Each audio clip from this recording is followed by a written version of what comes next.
Morning, friends. Sorry I'm a couple minutes getting started here. I was kind of caught up in some things and looked at my watch and it was 9:01. Oh, almost panicked, but not quite. Anyway, it's 9 o'clock, 9:02 technically, and we're ready to go with another episode of PB Reads the Bible. And it's actually episode 4 on our journey through Jonah. So we're going to finish up Jonah today. Yay! And then we're going to take that break that I talked about for a couple weeks, and then we'll start back up with something. I'll let you know what that's going to be. I need to take some more time. I think we'll move back to the New Testament for something. Maybe anyway. Either one of Paul's letters, or I'll look at something from the Old Testament, Judges perhaps, or Esther. Esther is a good book to look through. Anyway, we'll talk about that, or we'll think about that. But I'm Brian, I'm PB, I'm the pastor here at Christ United Methodist Church. Great to have you with me this morning, or whenever it is that you're watching. As you tune in, let me know you're there. Say hello, say good morning to me, to each other, all that kind of stuff. And share what's on your hearts and your minds this morning. What is that we can be in prayer with each other and for each other about this week. We're a community. We are a community. So post those things in the comments section, or send me a text on anything. And same thing goes for any kind of questions or comments about the readings, about the session today. And we'll do our best to answer them. Sometimes Facebook doesn't tell me right away that you've left a comment. I may not always see it right when it happens. So I go back in later and check. And so if I don't address your question or comment right away, sorry about that. But we'll get back to you. We definitely will. Good morning, Bill. Oh, yes. Bill and Pat are heading out on a mission trip tomorrow. They're heading down to Louisiana. Absolutely, prayers over your group and all of that, which is lives and shows God's love. Wonderful. And I think that's in the Duloc area, if I'm not mistaken. I think you're heading to that area again, which is wonderful that you're doing that. When you get there, if you find out what your schedule is going to be, what kind of project you're going to be working on each day, you can send me a text, even the night before. If you find out at the end of the day what you're going to be doing the next day, let me know, and we'll form our prayers around that. We'll make sure we're praying for your team, and also let me know how many's on your team. That would be great to know too, as you head out tomorrow. So good morning on that. Morning, Cheryl. Good morning, Ron. Good to have you with us this morning as well. I need a shave and a haircut. Shave and a haircut cost more than 2 bits. But we're here for chapter 4. So let's get into it, shall we? Let's get into it. Oh, one other thing, sort of an announcement, I guess you would say. Yeah, definitely an announcement. We do have worship on Sunday. Good morning, John and Cindy. Online only, YouTube, Facebook, and the website at 10:45. The other thing going on Sunday, Waynesboro Area Fellowship of Churches, WAFC, is hosting a Martin Luther King Jr. celebration, remembrance, at 3:00 in the afternoon on Sunday, and that is via Zoom as well. I posted the information here on Facebook just yesterday, so you can scroll down through the feed after we're done here today to get that information. The Zoom link is there that you can just click on. You can also always go to the fellowship's website for information as well, which is wafchurches.com. wafchurches.com is the website. Text is cell phone coverage. Yeah, yes, that's fine. 10 people in the group. Cool. Yeah, texting is fine. Just send me a text. Let me know what you're going to be doing each day, and we'll make sure we're wrapping our prayers around you folks as you do that. And, if you can send a picture once in a while, that's just kind of personal stuff. But take pictures, and after you're done, maybe we can put them together in a little PowerPoint for worship, and post them here on our Facebook, on the Facebook page, so that others can see some of the amazing work that you folks are doing. That'll be great. That'll be great. 10 in the group. Cool. All right. Now, chapter 4, which isn't a long chapter. None of these chapters have been long. This one is only 11 verses long. So we're going to read it in just a couple sections, a couple pieces. Oh, good morning, Marcia. I know I clicked good morning from Maureen, but I'm not sure if I actually said it. So good morning, Maureen. Good morning. Good morning to all of you folks. This is wonderful. I am humbled. All right. So chapter 4, just to remind everybody, Jonah tried to flee, go to Tarshish, the farthest end of the world was the point for the author at that point. Couldn't get away from God's presence. And, the irony there is that, he's trying to get away from God's presence, and yet at the same time he's proclaiming that God is God of land and sea and all that. So God is God of everything, but I'm trying to get away from him. Doesn't make sense. Sort of an irony or parody, whatever. Satire, I guess, would probably be the best way to express it. God saves him from the storm, puts him in the belly of the fish. He has that beautiful prayer, does what he's supposed to do very unwillingly, but is it actually what God wanted him to say? He never actually says this is God's word. He says it's, we assume it is, but he doesn't actually say it. The people turn from their evil ways, and God relents. God's anger dissipates. God's anger dissipates. These are important things. Ooh. A couple things that we miss in the again, things we miss in the English that are there in. Ooh. Sorry, I couldn't hit the microphone button fast enough. Oh. So we do miss things in English. So we're going to back up just a touch, because I think I forgot to say it yesterday. In fact, I'm sure I forgot to say it yesterday. In verse 9, it says, God may relent and change his mind. He may turn from his fierce anger. The Hebrew is interesting and almost humorous. Fierce, we translate it as fierce anger. Literally in Hebrew, it's burned his nostrils, burned in his nostrils, which is, like I said, I think that's kind of humorous, a humorous thing. Hang on one second.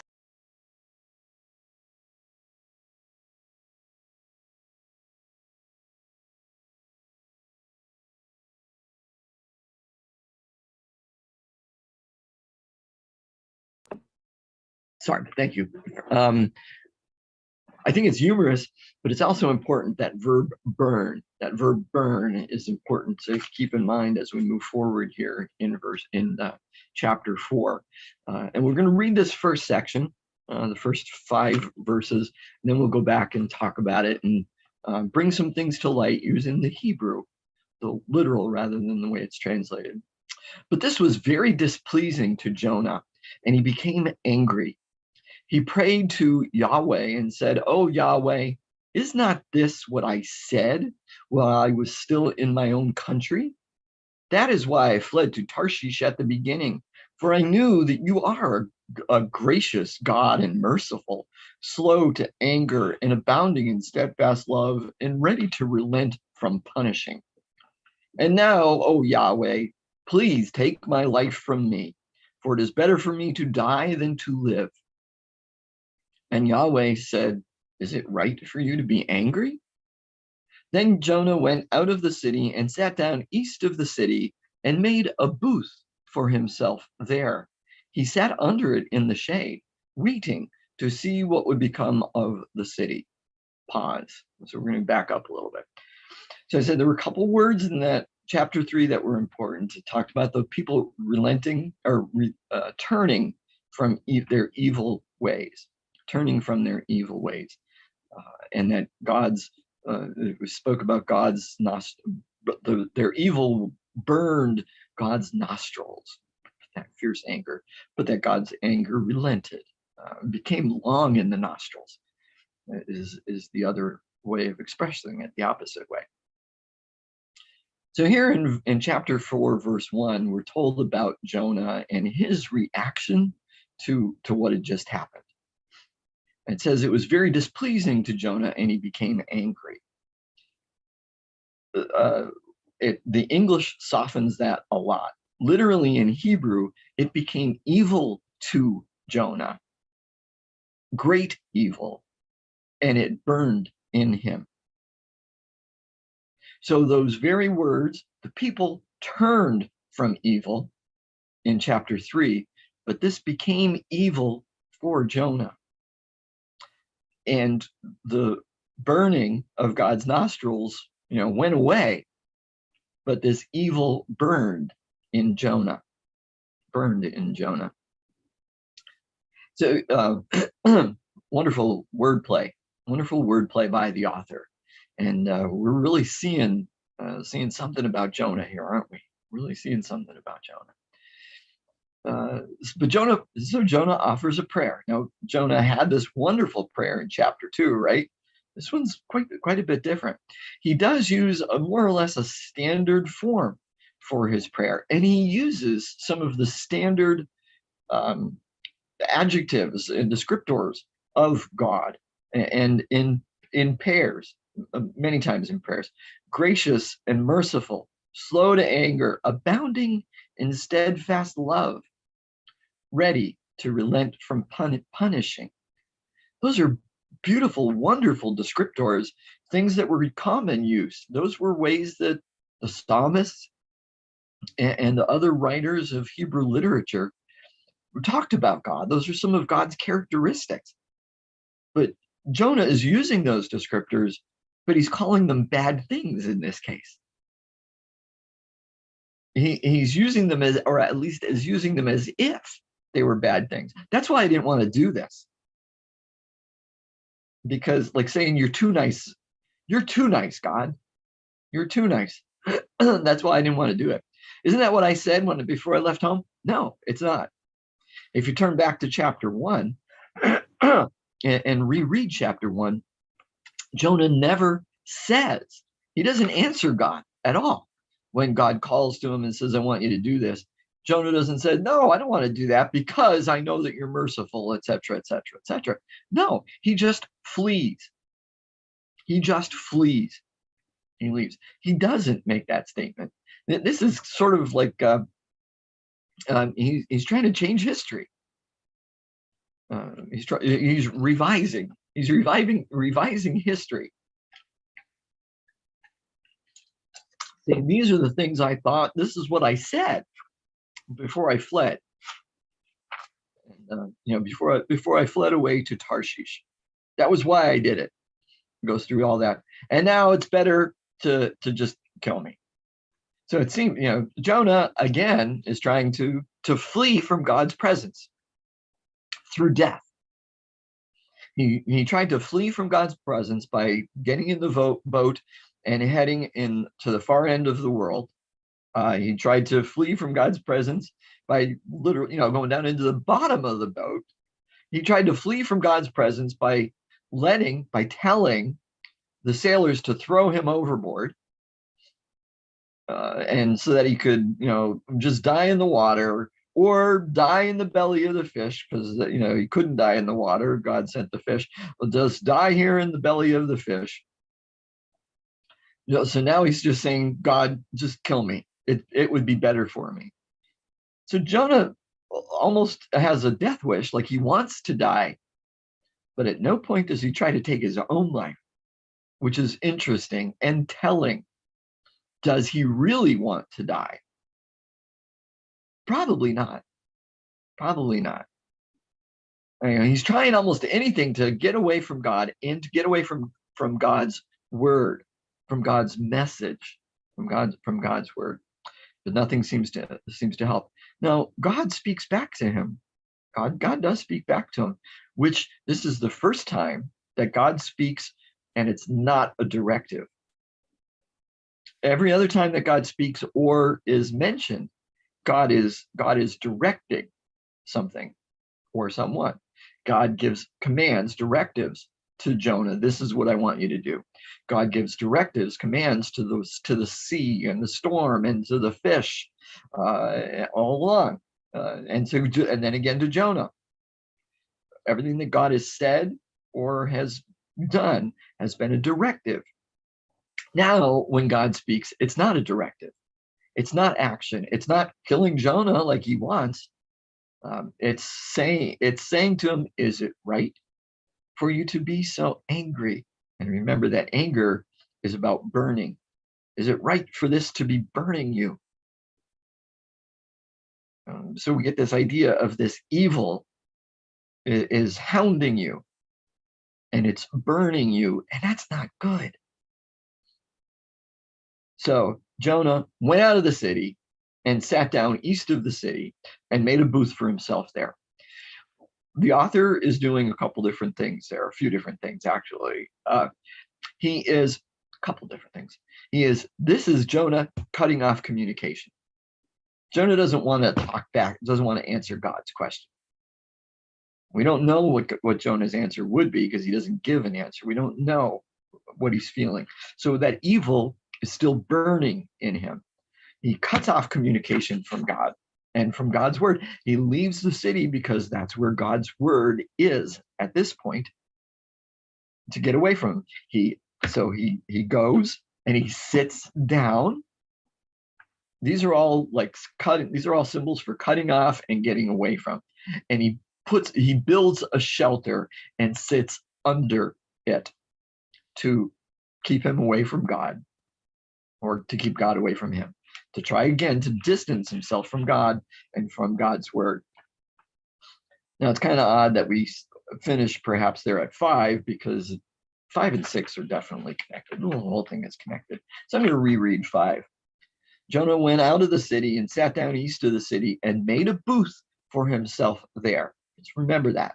He sat under it in the shade, waiting to see what would become of the city. Maybe my complaint to God changed his mind again. Yahweh, God, appointed a bush and made it come up over Jonah to give shade over his head, to save him from his discomfort. So Jonah was very happy about the bush. Pause. He's already got a shelter. He already has a shelter. He's sitting under the shelter. But God adds to the shelter and has this bush grow over top of him. Here we don't hear that, because of that wording, not under, he's sitting under the shelter, which would be to separate. This is something over. This is for protection. This is God trying to protect Jonah from himself and from the evil that is surrounding him, that is burning in him. So he appoints this bush, which is that's one of those great words that's used virtually every time that God does something. He is appointing it. He appoints several times in this chapter, these next few verses. God appoints. God appoints. God appoints. It's cool. The author was wonderful way with words. A rose by any other name? No. The words are important, and the choice of words are important. So Jonah was very happy about the bush. But when dawn came up the next day, God appointed a worm that attacked the bush so that it withered. When the sun rose, God prepared a sultry east wind, and the sun beat down on the head of Jonah so that he was faint and asked that he might die. Pause. For some reason, the word appointed isn't used in the translation, but it's there. God appointed the sun to do that. So that he was faint and asked that he might die. He said, "It is better for me to die than to live." But God said to Jonah, "Is it right for you to be angry about the bush?" And he said, "Yes, angry enough to die." Then Yahweh said, "You are concerned about the bush, for which you did not labor, and which you did not grow. It came into being in a night and perished in a night.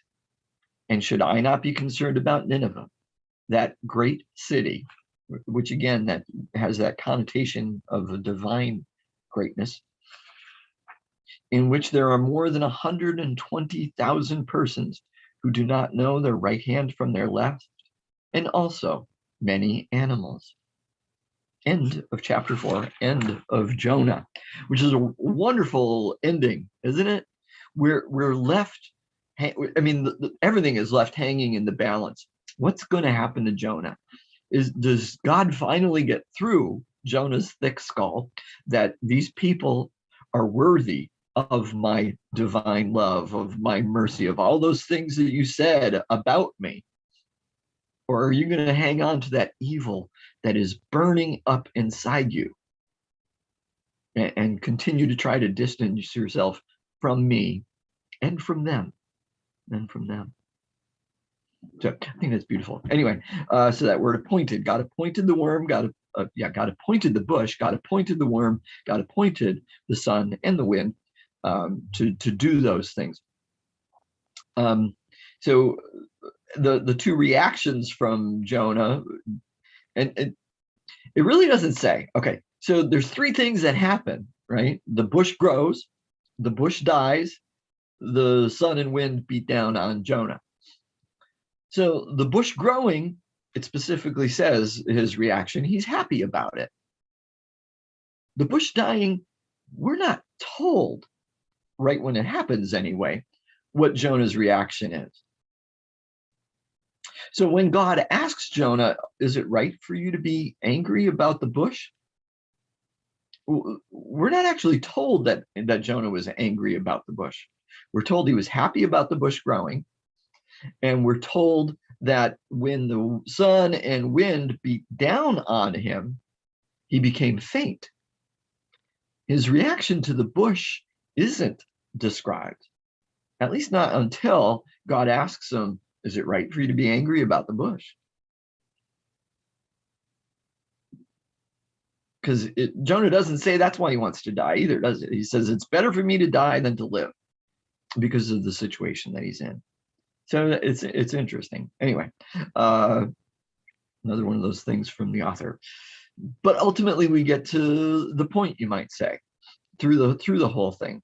Now, Jonah was a prophet. He was a reluctant prophet, we might say, and he was reluctantly successful.